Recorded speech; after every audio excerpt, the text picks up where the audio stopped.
Flyest nigga round, ask the hoes. My circle tight, a nigga used to bag the O's. I'm thinking, why me? All this fucking IG, where I'm from. A nigga know he dying if he ever tagged the bros. I'm with that white bitch. I had it if a nigga had the nose. Before the virus, little nigga had the cold. This not an average roll. I seen the bread feed the fam. I seen the cabbage mold. I saw a nigga snitch up and get his cabbage blowed. Big trouble, big muscle, I get double. I'ma die with my gun before they do me like Nip Hustle. Fuck homies, once niggas with me and my bitch struggle. Had to get her ass a gun. I know niggas that get couples, but I'm bossy with the cream. You niggas lost me with the dreams. I came from nothing, so you know I'm getting flossy with the bling. I dare a nigga try, know I'm getting saucy with the thing. The black boy with white boy, I feel like Coffee and Kareem. These niggas fabricated fab, they swag missing the drip. I probably have another deal at the fab. Listen to this, my nigga we ride. But nigga got a pick, I'm on the B side. It's worth a little wheezy, nigga. Suwu to the beehive, I'm gone. Yeah. What's going on, people? I'm your host, Double R, man, and welcome to Retro Rob TV. That was Jag right there, the Cold Summer Challenge off the Fabulous album, which was an amazing album, by the way. I was very, very surprised. Although you never should sleep on somebody like Fabulous, but I never was a huge Fabulous fan. But it was a very good album with a mixture of some of sounds from his era and sounds from this current era right now. It was amazing, man. I like the track called Cap with him and Lil Durk. That was a crazy song, and a few others. This Cold Summer Challenge, the Cold Summer song, that shit was fire. That album was definitely fire, man. I'm gonna elaborate and talk about that maybe in the coming videos and stuff like that. But I wanna talk to y'all actually about this Hip Hop Is Real interview that I caught with Hollow the Don and Pat Stay about Cassidy. And they basically reiterated what I've been saying even before the Arsenal and Cassidy battle, about Cassidy's stubbornness and his ego. But it's very, very good when you're hearing it from people like a Pat Stay and like a Hollow, who are highly respected in the battle world. Pat Stay being one of my favorite battlers, in the battle world, black or white. But I want y'all, most of y'all probably already done listened to it, but for my people who haven't and my people who have, I just want to break this down a little bit, have a little fun with it. All right, let's go. It does certain things. Yeah. Lloyd Banks popped in our chat yesterday. I messaged him.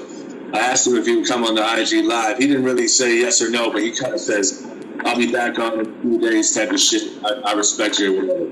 Do you think Lloyd Banks is... Yeah, that was a no. That was a no. Yeah. That's a celebrity no. I figured out in a couple days. That's a no. Do you think he would do good in battle rap? I'll answer that question for you. That's an emphatic hell no. Because we're going to get, it's funny because it's very, very ironic that they're in the midst of about to talk about Cassidy, and Lloyd Banks to me is really no different than Cassidy. A lot of people say, well, he was the punchline king. You can pretty much put him and Cassidy in that category at that particular time in that era, as far as battle for a punchline. And if you really, really want to make a battle, that should be the battle to make. Lloyd Banks and Cassidy. Now, when I was in the inner circle of the real BRC, Cassidy said something about Lloyd Banks, and him and Lloyd Banks actually was supposed to be the battle instead of him and Goods. Cassidy himself said that on the phone. And Cassidy had a few choice words about Lloyd Banks and how he felt about Lloyd Banks being around battle rap and not getting in the ring. I ain't gonna really elaborate too much on that because I don't really want to tell that man business like that. But you can kind of tell that Cassidy, that's a battle that Cassidy pretty much always had his sights on, and I'm pretty sure Lloyd Banks have always wanted to entertain that notion of him and Cassidy actually battling. that would be actually a good battle. I don't know how good of a battle it would be at this point. Now that Cassidy has talked all this shit. Now, nobody has ever doubted the fact that Cassidy is a tremendous promoter. He is definitely the GOAT of promoting, of selling the fights. The issue with Cassidy is, and also Cassidy has proven that he can actually battle.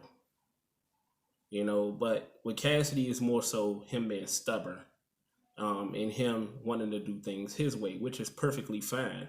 But what I always said is that doing it your way is fine when it's actually successful, when you're successful at it. When you're not successful at doing it your way, then you must switch it up. And I don't think Cassidy has gotten that point as of right now. But with Cassidy, it's not more so of a it's not so much of a thing of him not having none of the abilities to do it. It's more so with Cassidy of being stubborn, being too stubborn, and too much of a egotistical maniac and a narcissist to actually understand, like, okay, my way did not work, so I'm gonna have to, reinvent that wheel to today's culture, and I hate this whole notion of, he's not going to do all of that shit that they doing today. Cassidy was in the ring, pockets tapping. Cassidy was in the ring dunking on niggas, so I don't want to hear all that. You feel me? But I'll answer that question as far as Lloyd Banks. Hell no. You feel me? We'll pretty much see Lloyd Banks, Jadakiss. Jadakiss is one of my favorite rappers ever, but he will not do good because their flows are way too slow. Same way Cassidy is. All of them have that. They all have that early 2000 delivery and flow. They all really haven't really changed with the times. And people will be like, well, Jadakiss has changed. Yeah, as far as rap. Cassidy has changed with the times as far as rap, as far as hip hop. But we're talking about battling. You can't rap the way that Jadakiss raps now and been rapping for years. The way Lloyd Banks rap now and been rapping for years. The way Cassidy raps now and been rapping for years. And think you about to come in that ring and be successful. Same thing that 40 Cal did. And they're just hyping up 40 Cal because 40 Cal did not, come to the battle rap culture and was an egotistical maniac and as flamboyant and belligerent and braggadocious as Cassidy. So everything that 40 Cal is receiving as far as glory from the people is all fake and it's all to spite Cassidy. But we're going to find out as 40 Cal continues to move on his battle rap career, how they really feel about him. But I just wanted to say that, man, Lloyd Banks is no different than Cassidy. He's no different. I mean, out of Lloyd Banks, Cassidy, and Kiss, the one that I would think would be better out of them is Cassidy. Cassidy has the ability. Again, it's not that Cassidy has the inability to do it. He showed he could do it versus Disaster and versus Goods in the first round. It's just Cassidy being willing to, adjust. And adjust in a way where the paying customer is satisfied. Let's go.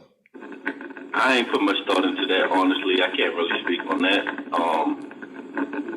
I would just be judging off his freestyles. I can't even, Hollow the Dawn know damn well Lloyd Banks would not do good. He would not be successful. But he got to be politically correct. He got to answer it in the manner in which he's answering it right now. He know goddamn well, just like I do, just like y'all do, that Lloyd Banks' style will not fare well in today's battle rap. Now, there's a few industry guys that I feel like will definitely do well and will shock the battle rap culture. One of them being Jag, who I just played at the beginning of this video, the intro of this video. Another one, Sahara Prince. Another one, Royce the 5'9". You gotta have dimension. Even Eminem, you gotta have dimensions to your rapping ability. Not saying that Cassidy and them don't. I'm just saying that Cassidy and them don't. Let's continue, people. really speak on it. I know, judging off his freestyle punchline, you know, that's the punchline king, like Banco. So, between him and Cassidy, and that's not right now. That's back in his heyday, and you can pretty much say the same thing for Cassidy as well. Let's continue. But never disregard him in a punchline based sport, but there's so many other even right now in a punchline based sport, Lloyd Banks will not be the top punchliner. Lloyd Banks does not have better punches than Romnitty. He does not have better punches than Av. He does not have better punches than Geechee. B Magic has been choking but has been cleaning his shit up. And B Magic to me is still the best puncher that I've ever heard and seen. But that even now, like Lloyd Banks is not even in the conversation of the best puncher in battle rap or rap in general. Let's continue. Elements, like it's hard to say, you feel me? So I really couldn't say. What do you think? What you think? I think you would do well as you wouldn't do well with projection. With who? With projection. With voice. Protection? Projection. Oh, projections. Yeah, I see somebody say that. That's the other thing is like, who's willing to take advice? Who's willing to really be humble enough to like sit? Yeah, that's another thing too. That's a great point. Although we couldn't really hear him through all the static and shit like that, Pat Stay, the projection of Cassidy's voice, it was bad too. He said it was the mic. He was making all these excuses, but Hollow want to elaborate more on it. There were some battlers, and you know what I mean. And I think that's what Cass really should have did, and certain people should do that's coming into this thing.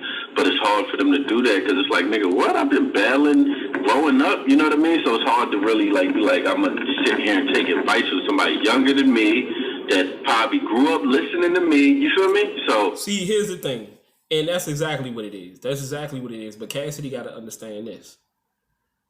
What you did in the past, people have glorified you for that. Heck, people are still glorifying you for that.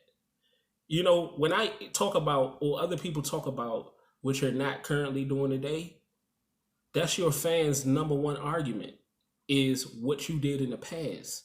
But we have glorified you for that and still doing it to this day, as Deontay Wilder would say, to this day. But what you got to understand, Cassidy, and they're about to elaborate more on it, is that you have to reinvent the wheel. In today's society, and I told y'all that before the battle between him and Goods, I initially had Goods winning. Not that I felt like Goods was better than Cassidy, but I just knew that the crowd, and I wasn't really judging the battle off the crowd. I just knew that the crowd was going to play a big part in, because at the end of the day, they want what they want. The crowd want what they want. And I'm not saying that you have to give it to them. What I'm saying is this, is what I said at the beginning. If what you're doing or what you're trying to implement isn't working, then you have to resort back to what what will work. You will have to resort back to what will work. You see what I'm saying? And if you don't do that, shit like that is gonna happen. What happened in the second and third round versus Goods? What happened the entire battle versus Arsenal? That's going to happen. People are standing there all day. They're tired.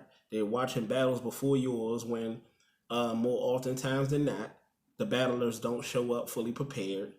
Smacking them, have them standing because they're not fully prepared and don't have things organized. And they're standing and they want to see a great show. And then when you come, pause, Cassidy, you're the show. And then you don't do well because you're expected to do well. You're Cassidy, especially, like people gotta understand this too. Not just the name of Cassidy and what he has built for himself, but the type of shit that Cassidy talk on top of. They're gonna elaborate more on this. The type of shit that Cassidy talk On top of his track record, Cassidy has had a track record of backing up every single thing that he says. And I think that's fucking with Cassidy now. Because back then, he really had the people. He had the minds of the people. He had the people captivated. And I believe the fact that he hasn't really found his rhythm in this generation and how the people is reacting. And Mav Hoffa said something like that, to that extent, about B Magic. And when they was asking him, where do you think, after his battle with B Magic, where do you think things went left with B Magic, with the choking and stuff? And he said, I think for so long, B Magic had got used to the people, liking and loving everything that he has done. And rightfully so. But when he didn't have a good day, and he felt it from the culture, he didn't know how to adjust or react to it. That's what I feel like is going on and has been going on with Cassidy, is that Cassidy is so used to people glorifying him and saying he's this and saying he's that, and him himself saying he's this and saying he's that, and then confirming it and backing it up. Whereas though in recent history, he hasn't. My personal belief is that Cassidy doesn't know how to react to it. But they're gonna elaborate more on this. Let's go. I really think anybody that comes in should definitely, find a battler that they fuck with or that's knowledgeable and just, pick their brain. That's a pride thing, because, it's not like if me and you went into the studio with... Pat Stay just said it's a pride thing. What have I been saying forever? What have the people that actually know the truth and that keeps that same energy have been saying? It's a pride thing. We all know Cassidy possessed the ability. He has the ability. But, Cassidy unwillingness to take constructive criticism. Telling people your rounds is one thing, but actually receiving the backlash or the criticism or the nitpicking of something that they feel like you might need to change. And Harlow's going to elaborate on that as well. He's going to tell a story on that as well. Most of y'all probably already seen it. That's another thing, because there's a lot of people that come to me like, well, Rob, didn't you listen to his stuff? Didn't Danny Myers listen to his stuff? Didn't Mav? Like, that's one thing, listening to his stuff. But what if I was to say, well, Cassidy, you got to straighten that up. Cassidy has already been on record saying that he's not listening to nobody that's making under 6 figures or 4 figures, whatever he said. But let's continue. Thanks. We would be sitting there taking any type of notes he gave. That's what he does. Maybe not a surf, maybe not luck, maybe, you know what I mean? It might be some better rappers that might go in there and feel like, I do this too, you know what I mean? And to Cassidy's credit, and I already know he's gonna say this, in Cassidy's mind, it's like, okay, you're Pat Stay, you're not Cassidy. And to everybody else that feels that way, you're not Cassidy. I did this, I did that. This wouldn't be this way if it wasn't for me. That wouldn't be that way if it wasn't for me. See, is that type of talking points that's keeping Cassidy in the predicament he in. You feel me? Whether they was or whether they wasn't, what does it really matter? At the end of the day, motherfuckers trying to offer you some help, and you gotta realize Cassidy ain't battled. People will understand. You feel me? But the thing with coming in here all cocky like that is that you have to now back it up. Muhammad Ali talks shit with the best of them. Jordan talks shit with the best of them. I'm pretty sure Tiger Woods did. Kobe has. You have to back it up. You have to back it up. And that's the gift and the curse of being a great shit talker. Is that when you don't back it up, then you receive the backlash of not backing it up. But Cassidy is so used to these yes men and so used to motherfuckers babying him and kissing his motherfucking ring and kissing his feet and saying whatever he want to hear to receive little privileges and shit like that, that when he hear those type of criticisms from people or critiques, it throws them way the fuck off. But let's continue, people. And it's just an ego thing, and my thing is like with Cassidy, for instance. I always tell this story because it was wild, hilarious. Like, I'm not into like trading bars, and I've never, don't get me wrong, I've been into that, but I'm no longer into like letting people hit my rounds or like calling people up to hit my stuff. And he did that when he was battling Goods, and off bat, me and him ain't had much of a rapport, so I was a little shocked. But, the funny part is, I had Math around that time, and he was like, let me hear something from you, dog. And I'm like, all right, I'll give you a little 16. I don't really be doing this, though. And so I gave him a 16, and the guard was like, yeah, that was dope. On the first 4, though, and niggas got to understand this, too. And I'm going to drop this one, and I'm going to come back with the rest of it. But niggas got to understand this, too, man. Like, niggas ain't really that nice to be talking like that. They not really. And battlers that choke, like even mid-tier, even what people consider top tier right now. Like, most people consider Hollow and people like that Mount Rushmore. Most people consider Cassidy a legend and a pioneer. But even like your Chesses and your New Jersey Twerks and your Jerry West and people like that, they be talking like, even Lux, even Mook and them, like people be talking like they really, really, you could probably say Lux or Verd, like people be talking like they really be like killing it. Like they really be killing it, and they really don't like that. They be killing it in certain instances, but not like how they be talking. What they actually do don't match what they actually be talking, man. And that's the problem. But I'm going to go ahead and drop this one, and I'm going to drop the rest of it. I might do a part 2, part 3, depending on how I feel, man. I might just do the rest of the thing the second time around.